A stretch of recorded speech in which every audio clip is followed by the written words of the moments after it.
The Messiah said, "When you come to know yourselves, then you will become known, and you will realize that it is you who are the sons of the living Father. But if you will not know yourselves, you dwell in poverty, and it is you who are that poverty." Magandang araw po sa ating lahat mga kapatid. Happy Sabbath po. Ito po palang katanungan ko ay hindi ganun ka-related sa topic, pero matagal ko na sana kanising gustong itanong po ito. Ngayon lang ako nagkaroon ng pagkakataon. Bigla lang kasing pumasok sa aking diwa dahil yun nga po, hindi pa natin nakikita ang ating hari, Yahweh Shai. Pagbalik niya dito sa panahon ng kanyang pagbabalik, ano po ba yung hitsuran niya? Paano natin siya makikilala? Kasi yung ang sinasabi lang doon na yun nga, maitim siya, yung kanyang wala talaga siyang mukha. So pagbalik niya, paano natin siya makikilala? Yun lang po ang pumasok sa diwa ko, kapatid. Salamat po. Dalawang klase lang naman, bro, ang pwedeng magpakilala ng Messiah, isang puti at saka isang itim. So for surely it is the itim. Pag kano-kano, tisoy-tisoy, peke yan na Messiah dahil ang Messiah is Shemite. Hindi kano-kano ang itsura. So for sure makikilala natin. Okay po, kapatid. Salamat po. Yes. And for sure magbibigay ng instruction. Although sinabi diyan na para siyang inihalin tulad sa isang magnanakaw, which is hindi naman magnanakaw ang comparison dapat, because the whole parable is about the master of the house na umalis at umattend ng party. Parang ganon. Yun ang parable. At bago siya umalis, sinabi niya sa kanyang mga servants na ako ay babalik anytime. Ibig sabihin, hindi sigurado kung anong oras, pero basta ang sabi is babalik siya anytime. So kailangan maging mapagmatsyag ang mga servants, baka bigla siyang dumating. So, yung pagbabalik niya is unexpected. But since we are the servants, for sure we know our master. Hindi man natin alam kung ano eksaktong patatandaan ngayon. Yung eksakto, kasi wala naman talaga isang picture, walang video na iniwan. Ako ito ha, tandaan nyo ito ang itsura ko. Wala naman eh. But for sure, he will give clue sa kawan bago siya bumalik. Bibigay yan. Di pwedeng bigla na lang pababa na walang He will inform. Sabihin natin midway. Halimbawa, ang biyahe niya 12 hours o maybe 3 hours o padating na ako. Doon na kayo sa gate maghintay. O parang ganun yun. Unexpected nga yung pagpunta niya, pero pag malapit na siya, on the way, andito na ako. Sasabihin niya. And we will surely know kasi may paraan ng Aba para makilala siya. Sabi nga, my sheep hear my voice, they know me, and they will follow me. My sheep hear my voice. So, kilala natin, makikilala natin. Boses niya pa lang. Makikilala natin. So, kung paano man natin makikilala, maybe naka-encode ang boses niya sa mga DNA natin. At ma-recognize na lang natin yun sa panahon na andyan na talaga. Sa ngayon, hindi pa. Kung tayo may tinatawag na lukso ng dugo, merong tinatawag na lukso ng diwa. Yada. So we will surely know him. Yaba. Salamat po, kapatid.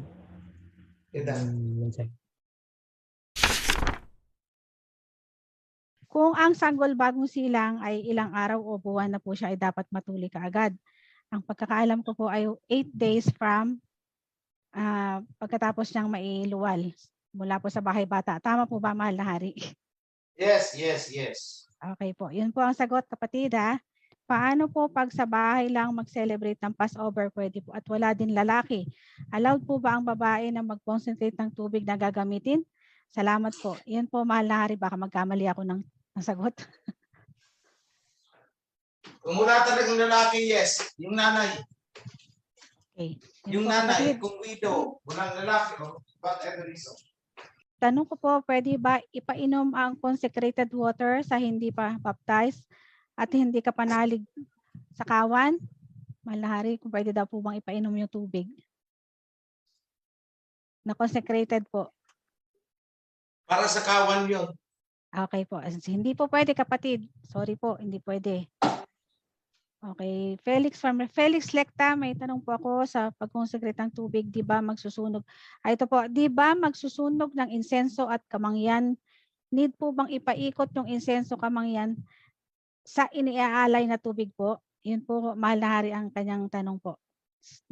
Brother Felix. We will discuss it sa priesthood. Kung Okay. paano ang actual. Okay po. Pakiabangan na lang po ninyo po. Ano po? Ito po, galing naman po sa ating kapatid sa, ano po, tawag ito? Meron na po bang hospital dyan sa Pinas na nagsi-circumcise na 8 days old na baby? Kasi dito po sa Middle East, taga Middle East po pala na yan ang ginagawa. At pwede rin po ba na maging project din ng KHW ang pagtutuli? I mean, may mga contact na hospital na magsasagawa ng ganon. Salamat po sa sasagot. Iyon po, mahal na hari, kung pwede daw po natin maging project yung pagtutuli po. Well, given the resources and human personnel, bakit hindi? Yada.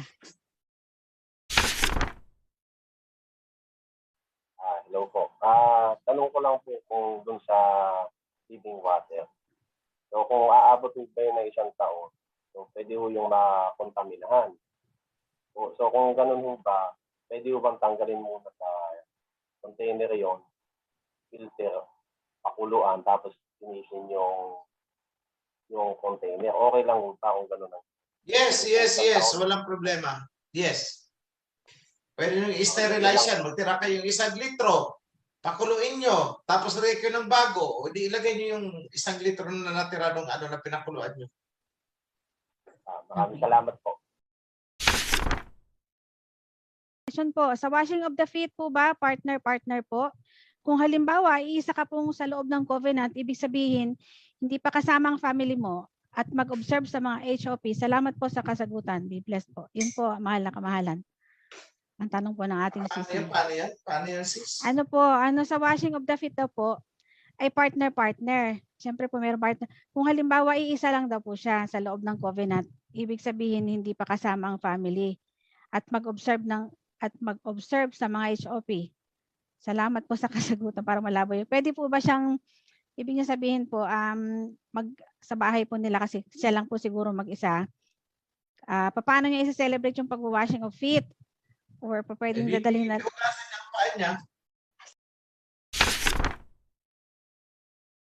Pagpalang araw po sa lahat. Yung tanong ko po ay out of topic. Ang King Messiah Yahushua po ba ay nung panahon niya po ay nagsagawa po ba siya ng paghahandog? Thank you po.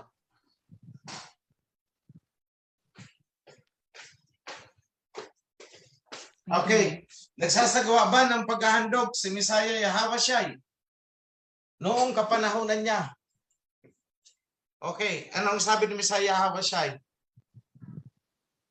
Huwag ninyong iisipin na ako'y naparito upang i-demolish or buwagin ang kautusan. So, ibig sabihin, siya ay sumusunod. Naghahandog siya.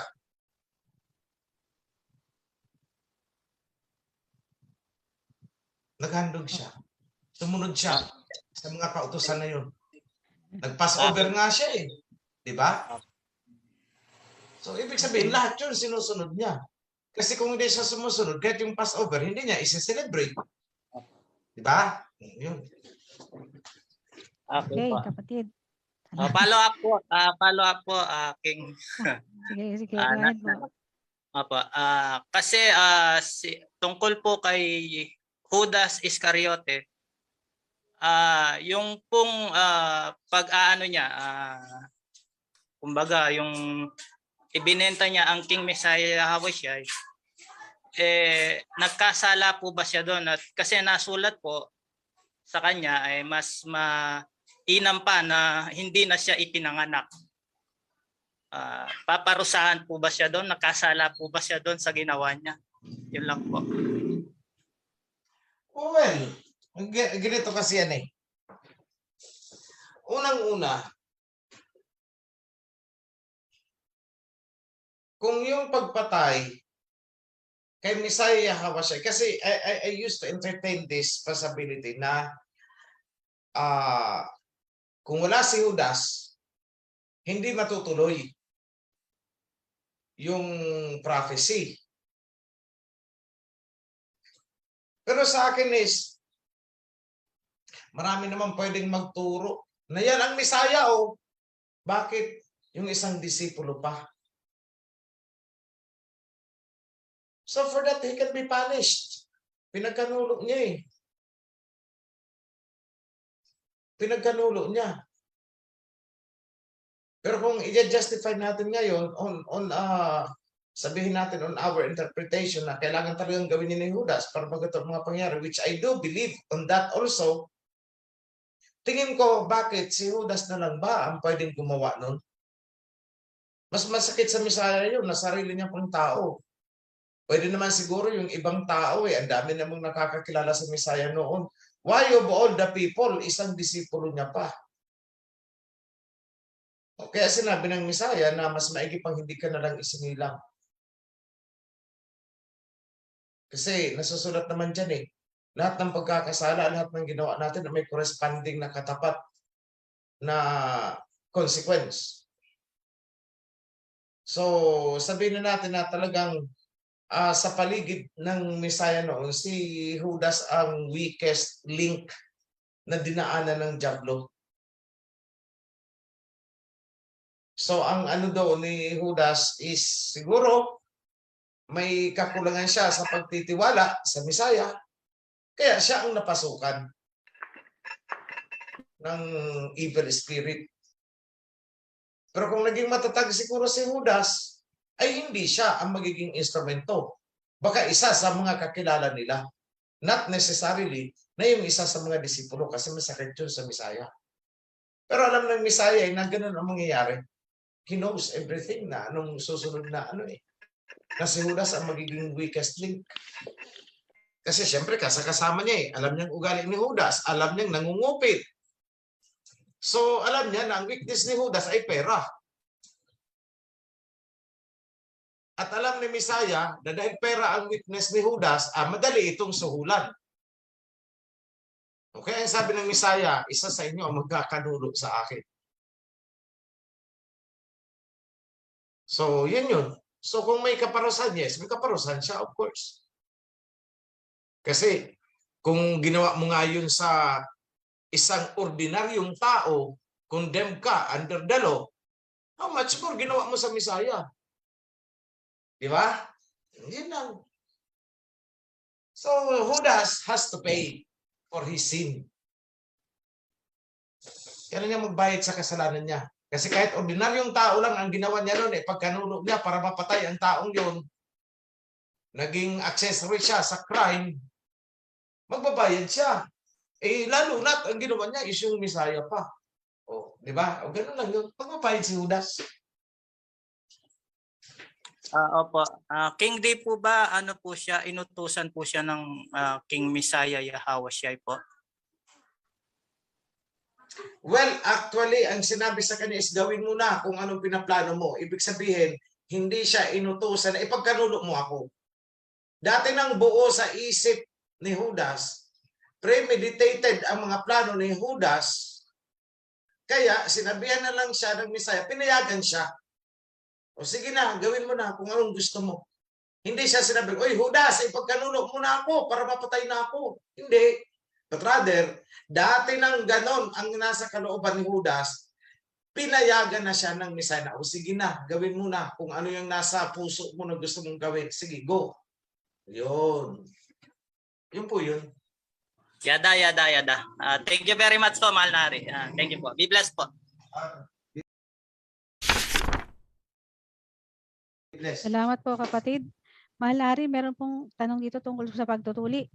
Mapagpalang araw po sa ating mga kapatiran sa loob ng kawan at kay Mahal na Hari OHC. Tanong lang po, in connection po sa pagtuli as early as 8 days po, bumabalik daw po ang sa akin at parang di na po tuli according po sa mga lalaki nating mga kapatid. Please expound po, Mahal na Hari OHC. Yun po. Baka po may comment daw po kayo. Ano yan sis? Tumayo. Kasi ako, ano yan sis? Ano yung tanong? Ano po, yung pong in connection po dun sa pag di po pa 8 days kasi from the moment na iluwal ang pagtutuli. Sabi po ng ating kapatid na ito ay bumabalik daw po. Bumabalik yung, hindi ko po alam kung ano bumabalik. Parang di na po tuli according po sa mga lalaki nating mga kapatid. Babae pala itong nagtatanong. Please expound daw po kung ano pong masasabi po ninyo doon kasi bata pa nga po siya or infant pa. So yung pagtutuli ay parang hindi hindi kumbaga pag siya ay lumaki, parang babalik ulit po, parang ganun. Ganun po yung pagkakaintindi ko. Kung bumalik, tuloyin ulit. Yun Di po ba kapatid. bumalik parang ganito. Sinabi, linisan mo ang bahay mo. Nadumihan ulit. Rarason ka ba na, hindi ko na ito lilinisan at nilinisan ko na ito noon. Di ba, lilinisan mo ulit? O, ganun din lang yun. Bumalik, tuloyin ulit. Baka hindi tama ang pagkakatuli. Okay po. Basta nasunod lang po yung Basta nasunod lang po yung yung atin pong inuutos sa Torah. Requirement. Na nag-submit requirement. ka. Ito naman Yes importante ito. Yun po kapatid, ang kasagutan ng ating Mahal na Hari. Meron pa pong isa po, mapagpalang araw mga operians sa priesthood at sa Mahal na Hari. Ang tanong ko po, nung panahon ng Exodus, bakit po inabot ng 40 years ang paglalakbay ng mga Israelitas patungo Promised Land? Di po ba di naman kalayuan ito? Yun po ang kanyang katanungan po, Mahal na Hari. Brother Froilan Luarca. Teka muna, bakit ako na lang ang sumasagot? May priesthood Mahal mga priest natin. Naku nga, pagod ng ating Mahal na Hari. Priest Noel, nandiyan ka pa ba? Tanong sis. Baka parang wala natin yung ayan. Priest Noel. Pakiulit sis yung tanong. Ano po, yung pong paglalakbay po ng mga Israelita, bakit daw po inabot ng 40 taon? Hindi naman daw po ganun kalayuan iyon. Yun po ang kanyang tanong po, Mahal na Hari. Sis, baka nagkaligaw-ligaw lang yon. Ayan, si Priest Noel. Pero kung akong tatanungin mo, hindi naman kailangan umabot ng gano'n. Baka isang taon lang dapat nandun na. Umabot ng 40 years, for sure, nagkaligaw-ligaw yun. Yun lang ang pinaka-common sense na sagot doon. Pero ewan ko kay Priest Noel. Sige nga, Priest Noel. Okay po. Priest Noel. Yes po. Opo. May pagkakataon po kasi na nababalab yung kanilang paglalakbay dahil sa mga nagrereklamo, napapagod, nauuhaw, walang pagkain, nagugutom, tumitigil sila. Kaya hindi po naaabot agad nila yung tapos naninisi pa, sinisisi si Moises dahil bakit sila dinala pa doon tapos magugutom lang daw sila. Ayun, kaya nung pagkakalikas nila, nakita naman po natin sa Torah dahil nung ililikas, akala nila ay yung promised land, marating nila agad. Kaya lang, siyempre, marami pong mga reklamador nung panahon na yun, lalo pat may mga pagsubok na dinadaanan sila. Ayan, in realidad, ganun din naman po yun sa buhay natin na sa halip na madali po tayong nakarating sa pupuntahan natin, marami po ang nagrereklamo, marami ang nag-guidance counseling, maraming pasaway. Kaya hindi po natin talaga yung pagpasok sa covenant ay isa lang po yung parte na dapat nating gawin. Mahirap po, kaya lang magagawa naman kung gugustuhin. Sabi nga, kung gugustuhin natin, maraming paraan. Kung ayaw, maraming dahilan. So yun po, napaka simple lang po. Para po marating natin agad yung pupuntahan natin, tayo tuloy-tuloy lang, sumunod kung ano yung nasa covenant, kung anong pinag-uutos. At yun po, marating natin yung promised land. Yung po kanina nga pala, baka po ito yung kasagutan, mahal na hari, yung Leviticus chapter 19:33 to 34, yung stranger, and if a stranger sojourn with thee in your land, you shall know him. At kung isang ibang bayan ay nakikipanayam na kasama ninyo sa inyong lupain, ay huwag niyong gagawa ng masama. Sa 34, ang taga-ibang bayan na nakikipanayam na kasama ninyo, ang inyong aariing tubo at sa lupain at iibigin ninyo gaya ng inyong sarili, sapagkat naging taga-ibang bayan kayo sa lupain ng Ehipto, ako ang inyong alahayam, ninyong abayahawa. Yun lang po. Reinforce ko lang yung sagot ni Pres Noel. Alam niyo kaya natagalan yun kasi hindi naging mabilis.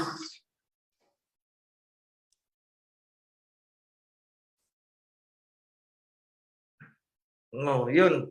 Kaya umabot sila ng 40 years, nagtagal sila kasi hindi naging mabilis. Kaya nagtagal. Yada. Ngayon, eto. Alam ninyo kung bakit hindi sila naging mabilis at hindi naging matagal. Matitigas kasi ang ulo. Yun ang nag-iisang sagot doon. Tigas ulo. Parang ngayon lang, tigas ulo. Puro reklamo. Puro kura. O may nagkukura, yung katigasan ng ulo. Kaya kaya sila nagtagal. Why? Because yung journey na yun is not only a physical journey. Hindi lang yun physical journey na alis na tayo, punta tayo doon. The journey itself is a process of purification.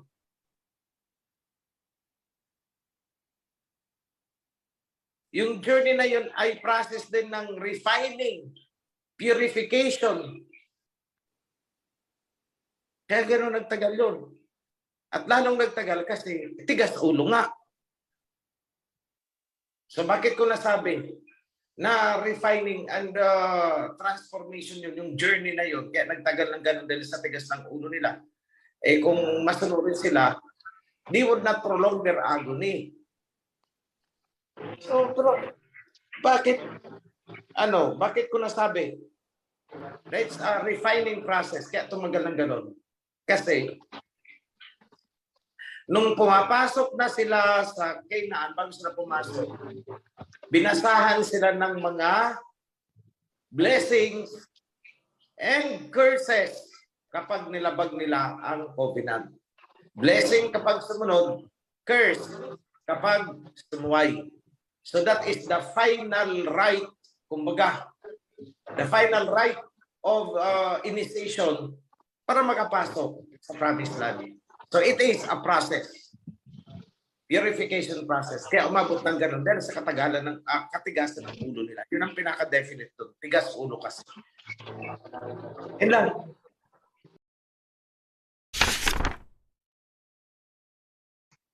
Hello po. Happy Sabbath po. Narinig po ba yun? Yes po, go ahead po kapatid. Happy Sabbath. Happy Sabbath sa inyong lahat. Unang-una sa ating alayam Yahweh, Aba Yahweh at King Yahweh. Ganun din po sa ating mahal na mensahero, sa ating mga brothers and sisters. May katanungan ko, medyo hawig ito sa nagtanong kaninang una nung isa nating kapatid. Ang ano ko dito, tungkol sa Misaya rin po, na nung nasa Sodom Gomora sila ng dalawa silang magkasama noon, di ba? Dahil gugunawin niya yung Sodom Gomora, ay may panawin si Lot na dalawang anghel. Ang isa doon, ang Misaya yun eh. Ngayon, parang nagsasalarawan siya na magagandang lalaki ang mga ito dahil binibigay ni Lot ang dalawa niyang anak na babae, ayaw. Ang gusto talaga ng mga masasamang tao doon sa labas yung panauhin talaga ni Lot.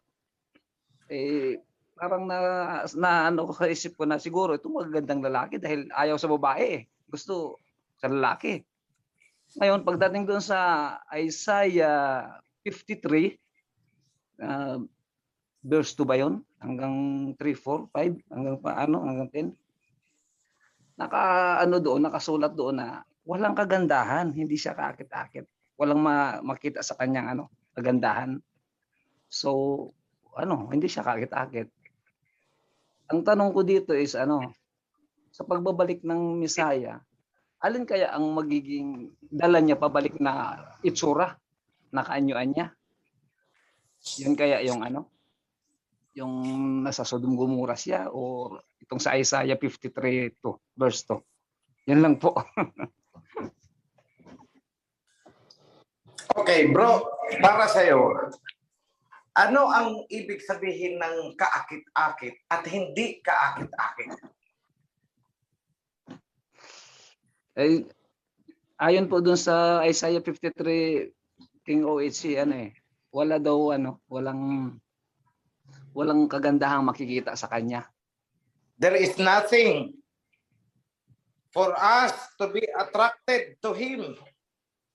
Tapos dinescribe yung itsura niya, yung stature niya, yung physical niya. 'Di ba? Opo. Pero ang dinidescribe dun, bro, nung siya ay nagkatawang tao. Opo. Nung nasa Sodom and Gomorrah, hindi pa siya nagkakatawang tao, nung sa iba yun.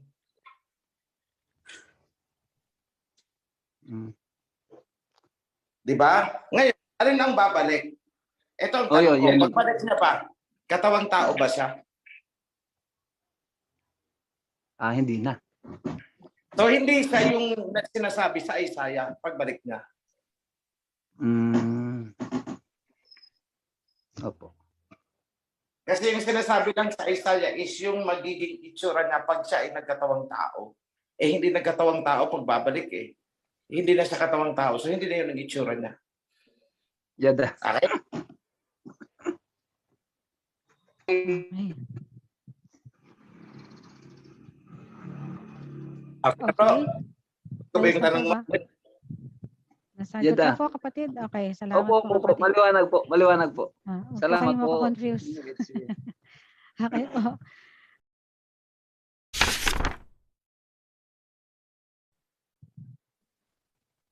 Hello po. Regarding po ito sa yung kumbaga ay yung ibang mukha nung sabihin na po natin baka kasi pag sinabi ko po maging makakasahan ako ng Babylonian. Nung siya ay celestial being pa siya. Tapos naging mortal being na iba yung mukha niya po nung naging mortal being na po siya. Yun lang po kasi yung naiisip kong term kumbaga ay para mapaghiwalay. Sabihin na lang po natin immortal at mortal being. Yan po. Iba yung mukha sa immortal being tsaka iba po ang mukha niya po sa nung mortal being po. Hindi ko po sure kung tama yung pagkakatanda ko po nito doon sa nabasa ko po doon sa Bible. Baka mali po ako ng intindi o mali ang tanda ko po. Nung muling nabuhay ang Messiah, ito po ba yung parang yung confirmation na yung sinabi niyong magkaiba? Confirmation na yung hindi agad nakilala ng disipulo ni Messiah si King Yahushua nung muling nabuhay siya. Tapos yun nga po sa pamamagitan ng luksong diwa po nakilala niya po si King Messiah. Nila po si King Messiah Yahushua po.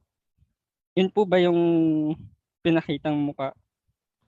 Yung immortal being po niya. Immortal body. Kumbaga po. Unang-una, well, that is possible, yes. Kaya hindi siya nakilala ng disciples. Hindi siya nakilala ni Mary Magdalene, di ba? Nung yung dalawang Mary na pumunta doon sa puntod, nakausap na pala nila, hindi pa nila nakilala, di ba? Nung nagpakita doon sa mga disciples na magkakasama, nasarado yung mga pintuan, bintana, pero biglang nakapasok. Hindi siya nakilala, di ba? So, ibig sabihin, ibang itsura. Kasi imposibleng hindi mo makilala, ilang taon yung kasakasama eh. Sa isang taon lang nakasama mo yung tao, makikilala mo. So, hindi na kilala. So, ibig sabihin, si Messiah Hawashai, noong na-resurrect, is iba na ang itsura. Possible yun. Kasi imposible namang hindi talaga siya makilala. Ilang taon silang nagsama-sama ng mga disipulo niya. Pero nung narinig nila ang boses, ayun, doon pa lang nila nakilala.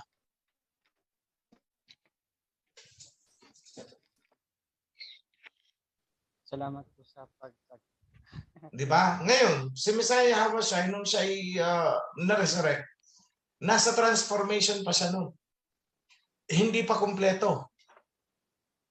Kaya nga, nung sabi niya, kay Mary, huwag mo akong hahawakan.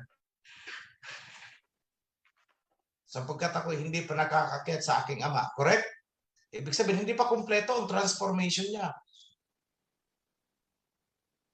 Pero nung pumunta naman siya doon sa disciples, yung mga disciples niya nasa dagat, tapos natanaw nila si Messiah Hawashai nasa pangpang. Tapos nakahuli sila ng mga isda, nag-ihaw-ihaw pa sila. Bakit? Kumain.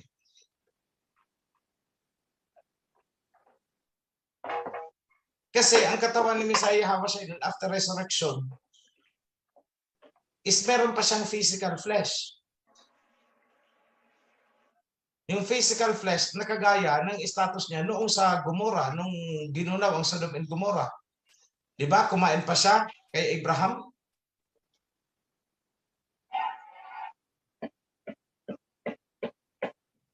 In the same manner, na kumain din siya kapilang mga disipulo after ng resurrection. Sa tabing dagat, di ba? Pero yung pangangatawan niya is iba na. Bakit? Kaya nga hindi siya nakilala. So ibig sabihin, nasa transformation siya. Nung umangat siya, completed na ang kanyang transformation. Kasi babalik na siya sa kingdom ng kanyang ama doon. Yung celestial kingdom na tinatawag.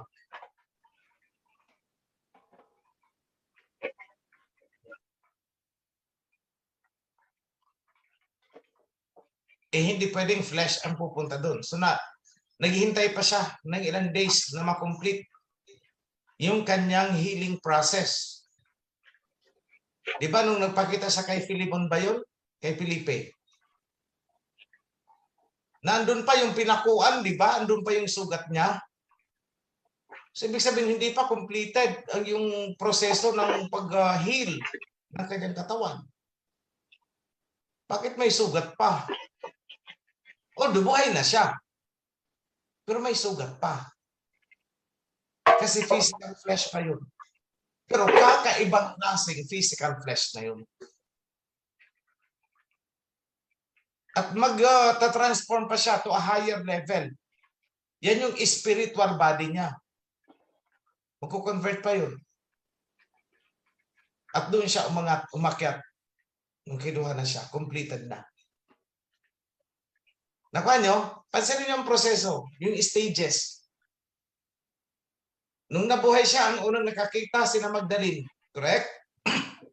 Anong sabi niya? Huwag niyo akong hahawakan.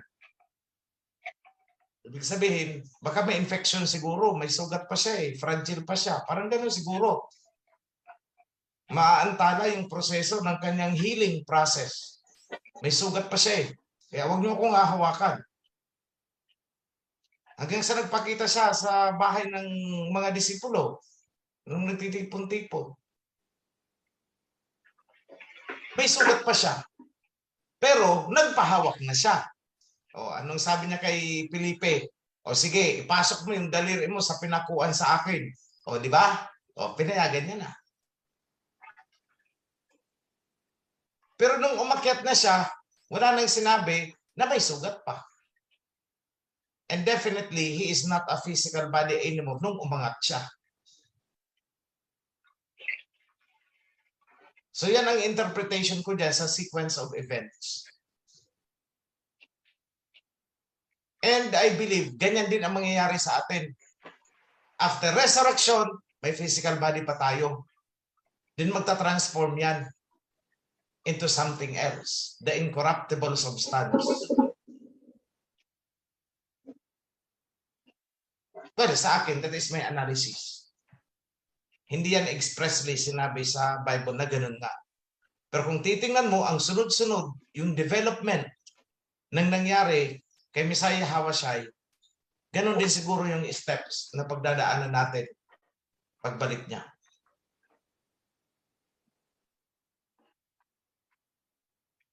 Okay po?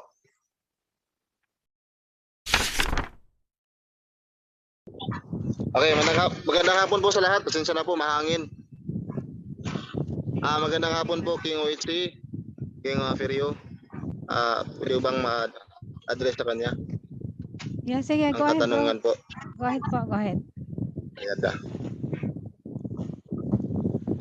Kamahalan na may na-remember lang po kasi ako nung nakaraan patungkol po sa sinabi nyo na lahat tayo ay gagamitin bawat isa sa atin.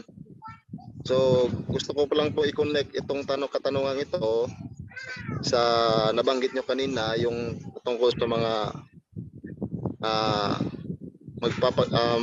manggagamot, yung para sa living water. Tapos kasi may kapatid tayo dito na dito sa Agusan del Norte, nakaka-endorse lang sa atin sa chapter ng Joshua. Dumana siya sa screening tapos na undergo na siya ng baptism. Nangyari, so para lang ma-satisfy po kami, mahal na hari, gusto lang po namin humingi ng guidance nyo. Natanong ko na po ito sa ating priesthood. Gusto lang po namin ma-satisfy. Hindi ko pinagkakatiwalaan ang sagot ng priesthood, pero gusto ko lang ma-satisfy. Gusto lang namin ma-satisfy patungkol sa kapatid natin na dating ang ginagawa ay nanggagamot po. Ano po bang masasabi nyo sa ganito po, Malari? Allowed by Aba po ba? Kung ano yung paggagamot ang ginagawa Po? Hindi ko bro masasagot ang tanong mo kasi very vague yung sinasabi mong panggagamot. Anong klaseng panggagamot?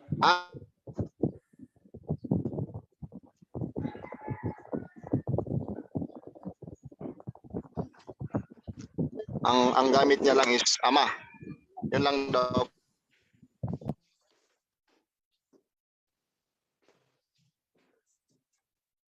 Okay, yung gamit niya is Ama lang, Ama. Opo, nag-freeze siya. Wala siya ng mga kagamitan, wala po siya noon. Prayer, tanging prayer lang daw po. Prayers lang daw po, mahal na hari. Anong klaseng prayers? Orasyon, Latin, abracadabra. Every time po every time na siya nanggagamot, Happy Sabat. Yun nga po, Malari, ang katanungan namin, gusto namin hingin ng guidance po ninyo sa kanang priesthood. Paano po ito sadya po ba itong likas po ba ito na ipinahintulot ng Ama na may mga kapatid na ganito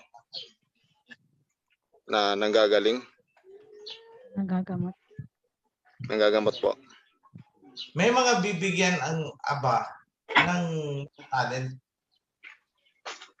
including yung panggagamot. Yes. Pero hindi ko masasabi kung yung tinutukoy mo is ganun. Kasi wala pa siya dito, ginagawa niya na yun. So hindi ko alam ano bang ginagawa niya na panggagamot.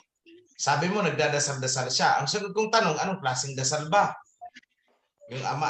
So yun nga po, ang dasal. Ama lang. So Diba? yung pagdadasal niya po, every time na humihingi siya ng sagot kay Ama, nagdadasal siya kay Ama, sabi niya, hinihingi niya yung sagot kay Ama, oo ba o hindi, o ano yung mga kasagutan, binabasa niya po sa kanyang dalawang palad. Ganito po. Dito niya binabase kung oo o hindi. Yun lang po, wala po siyang mga ritual, wala po siyang mga ano pa yung mga kagamitan, wala pong ganon. Tanging palad po. Doon niya binabasa Mm. ang sagot ng Ama. Anong pangalan ng Ama na tinatawag niya? Noon wala po. Ngayon, Aba Yahweh na. Misaya King Yahweh siya. Tapos Hindi siya sinasagot tumatawag siya. kay GC. Opo. Noon tumatawag sa kay GC.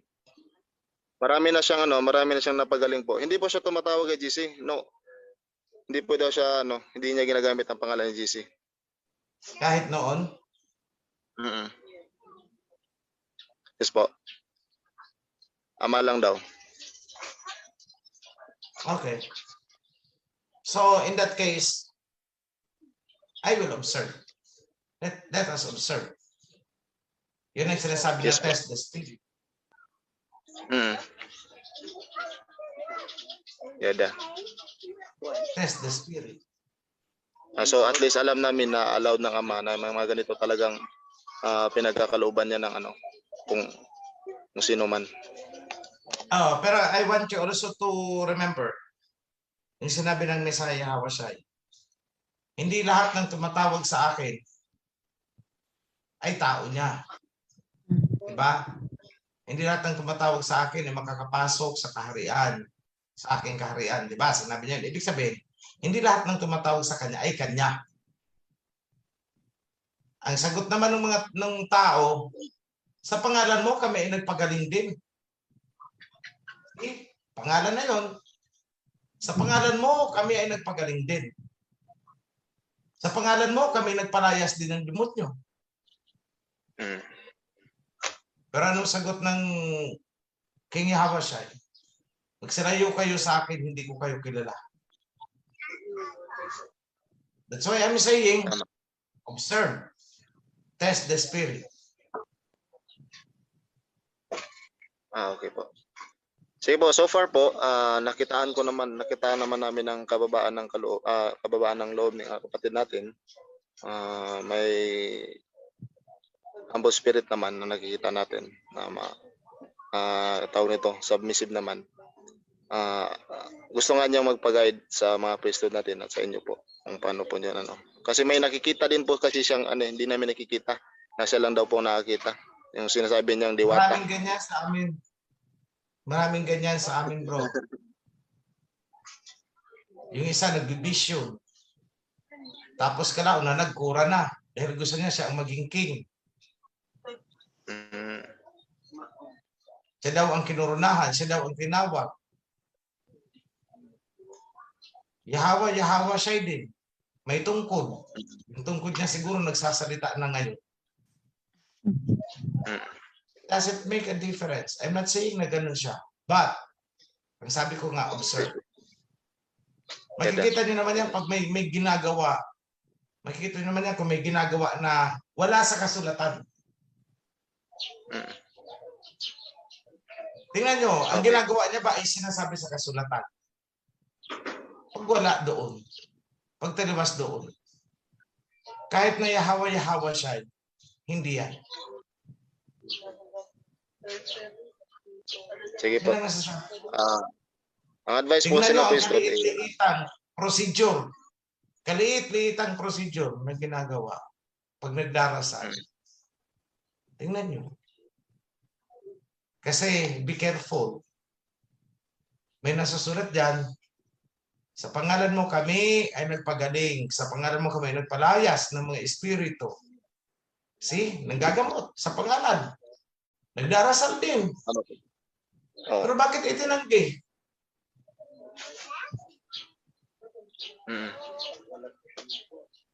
Okay po. At sa pagpo-prophesy, marami dyan, sinasabi ni Messiah Hamasay sa Jeremiah, They are prophesying in my name. But I did not tell them. Hindi ako nagsalita sa kanila. Pero sila ay nagpropesya sa pangalan ko. Sinasabi nila na ito ang sinabi ng alahayam sa akin. Pero wala akong sinasabi sa kanila. Hindi ko sila kinakausap.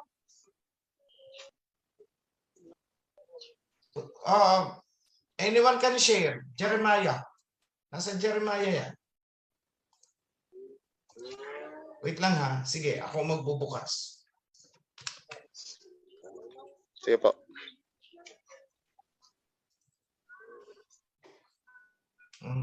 Wait lang.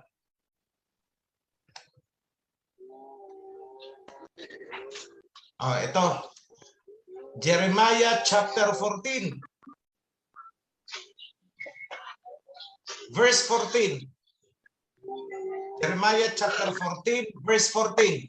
Pakinggan yung mabuti. Then Yahweh said, the false prophets are prophesying lies in my name. I have not sent them or appointed them or spoken to them.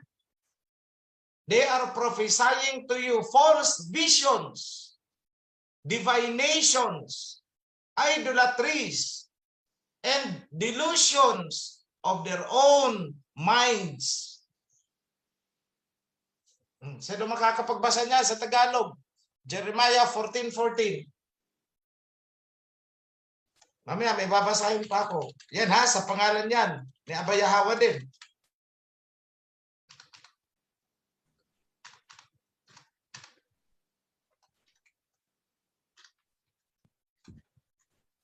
Pakibasa sa Tagalog, Jeremiah 14:14. Ito po.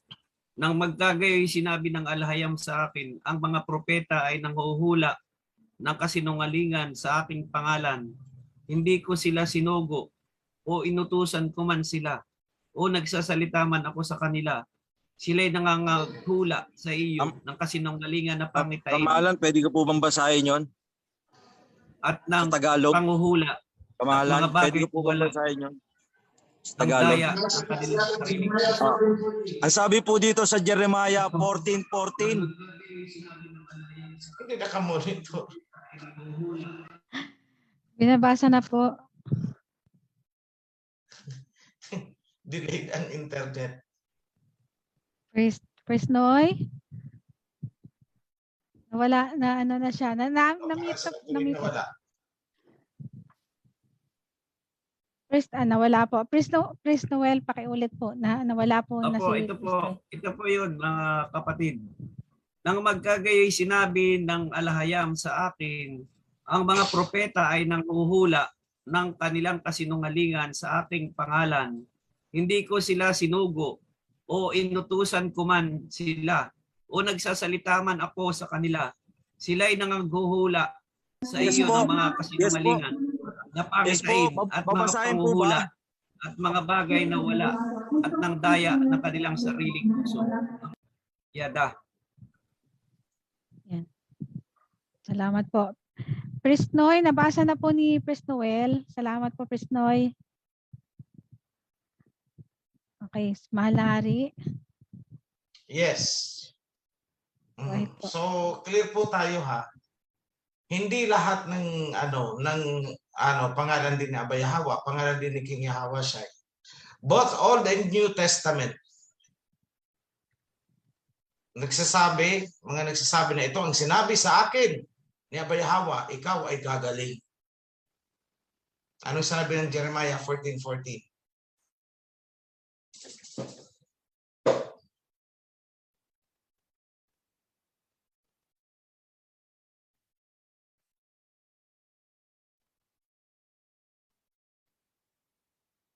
Okay na? Brother Alberto? Brother Alan po. Brother Alan, okay na po. Brother Al, okay na ba? Sagutin pa mo? Yes po, hingin po lang namin ang iyong advice po. Paano po ba gawin namin dito sa chapter? Bali, every time kasi na may karamdaman yung mga kapatid natin dito. Anyway, wala siya dito ngayon. Actually, wala siya ngayon. Pero yung pag bumibisita na siya, nandito siya, pag timing naman na may mga kapatid na sinisipon, nilalagnat, may sakit sa katawan, ginagamot niya, dinadasalan. So, okay lang po ba yun? O kailangan po wag mo nang i-perform? Actually, hindi kahit mag-create sino ng pwedeng ipagdasal eh. Kahit sinong kapatid pwedeng ipagdasal ang isang kapatid na may sakit. Oo. Kahit sino, wala namang pinipili ang Aba kung sinong pakikinggan niya at sinong hindi eh. Basta ikaw ay Kasi righteous ang tawag- na sa pagkinan. Ang tawag niya po kasi yun, ang tawag niya po kasi sa ganun kamahalan is spiritual healing po.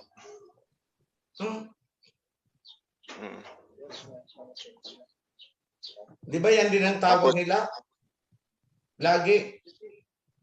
Yun ang lagi nilang tawag eh. Yun na nga. I'm skeptical. Tapos yun na nga, ang nakikita daw niya, ang tawag niya is mga diwata. Ha? Diwata daw po. Ay nako, wala na. Goodbye. Talaga po Mga ba? diwata na. Baka ang susunod dyan, sasabihin anak ng engkanto. Pero Dahil iba ang daw isa, po yung anak daw siya ng kanto. engkanto. Iba daw yung kanto kasi sabitan niya. Oh. Ay, basta may mga diwata na. Iba na yan. Ibang diwa na yan. Basta mga diwata. Wala namang diwata. Yung sina Prophet Jeremiah noon, di ba? Hindi mo papaniwala dyan. Wala namang sinabi Pero si paano po yung- Messiah Hawashai na magagaling kayo kapag ang magdarasal sa inyo ay may mga diwata. Meron ba? Sinabi gano'n si King Hawashai, di ba? Wala. Ibang spirit yan. Concluded na. Okay po. Paano po ito ngayon? Bali na baptize na po si brother. Huwag kayong magpapadasal. Baptize lang Sige. po. Baka mamaya kung sinong diwata ang tinatawag niyan. Walang diwata sa Bible. Pero binabanggit naman yan po yung pangalan ni Aba, Yahweh, Messiah, King Yahweh. Bro, hindi mo naintindihan ang sinasabi ko. Sinabi ng King Okay, Yahweh na hindi lahat ng gumagamit ng pangalan ko ay makakapasok sa aking kaharian. At ang sinagot sa kanya ng mga kinundem niya is, sa pangalan mo. Binabanggit din namin, nagpagaling kami sa pangalan mo. Di ba malinaw yan? Lagi, tama. Diba? Sige po. Malinaw. Klaro po. Pamahalan. Okay. Pasensya na ha. This time I have to conclude that. Bali, under observation po itong kapatid natin.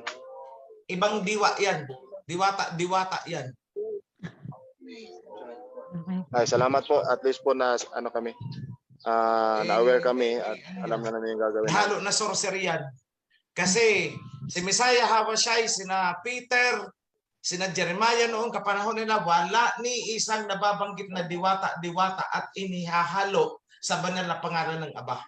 Wala. Tama po. Yan, sigurado tayo dyan. So may conclusion na ang tanong mo. Ibang diwa yan. Sige Ako po. na magsasabi.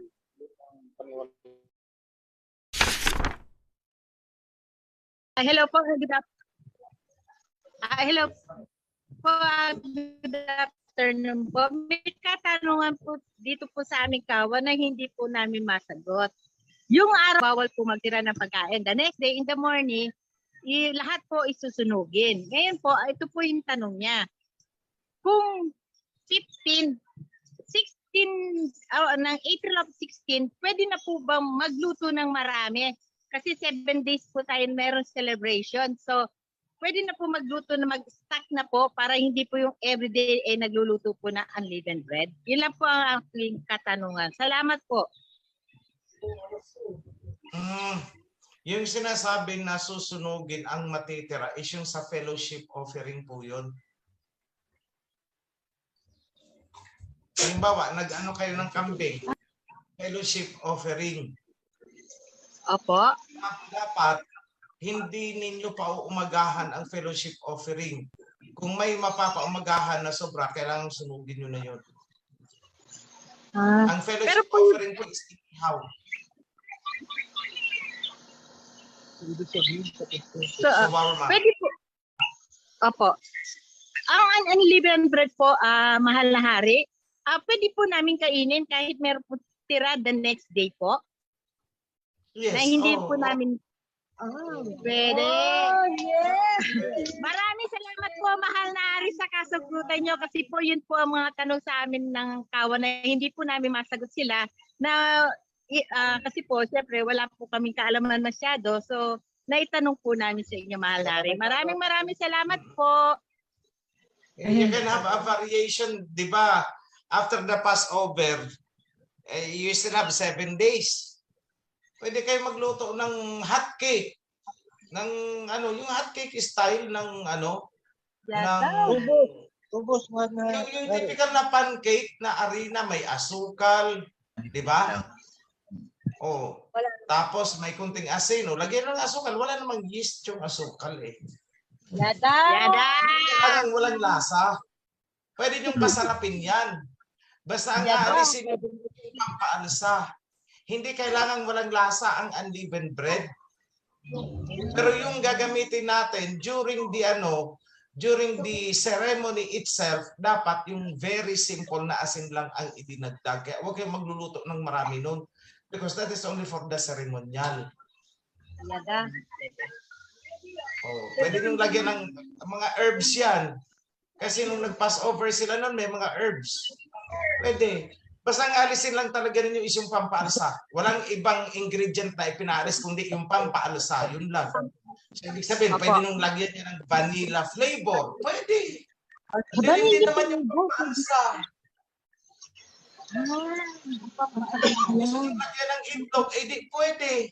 Kasi pampaalsa lang nagbawal. Bawal? Masyado kasing nating nami-misinterpret at na-overdo. We are going beyond what has been written. Basahin nyo. Ang ipinagbawal lang naman is pampaalsa. Ibig sabihin, lagyan mo yan ng flavor, banana flavor, vanilla flavor, kung ano-ano gusto mo. Pwede mong gawin dahil iisang ingredient lang po ang ipinagbawal. Yes. Yes, lalo. Thank you po. Bukas magluto kayo. Unleavened bread pancake. Banana flavor. Lagyan nyo ng banana peelings kung gusto mag-eksperimento. The next day, vanilla flavor kayo. The next day, may itlog, may kung ano. The next day, ganito. May lasa pa rin kayo natin. Yan, butit na alala ko. Isa lang naman ang ipinagbawal. Libadura. Walang iba. Para klarado tayo. Yung soft drinks, tanong mo. Bawal. Bawal yun. Soft drinks, mag-juice kayo. Mahal na hari, maraming po salamat sa inyong kasagutan. Napakamalaking tulong po sa aming mga kawan po, mga tinatanong po sa amin ng mga tungkol po. Salamat po. Okay, bye-bye. Magkano kayo? Bye-bye. Salamat po. Basta bago tayo magtapos, yung lulutuin lang natin na parang walang lasa, asin lang, is para sa ceremonial natin sa Passover ng gabi. So in between, the next day, kasi 7 days yan, pwede tayo mag-eksperimento na kung ano-ano. Basta wala lang libadura.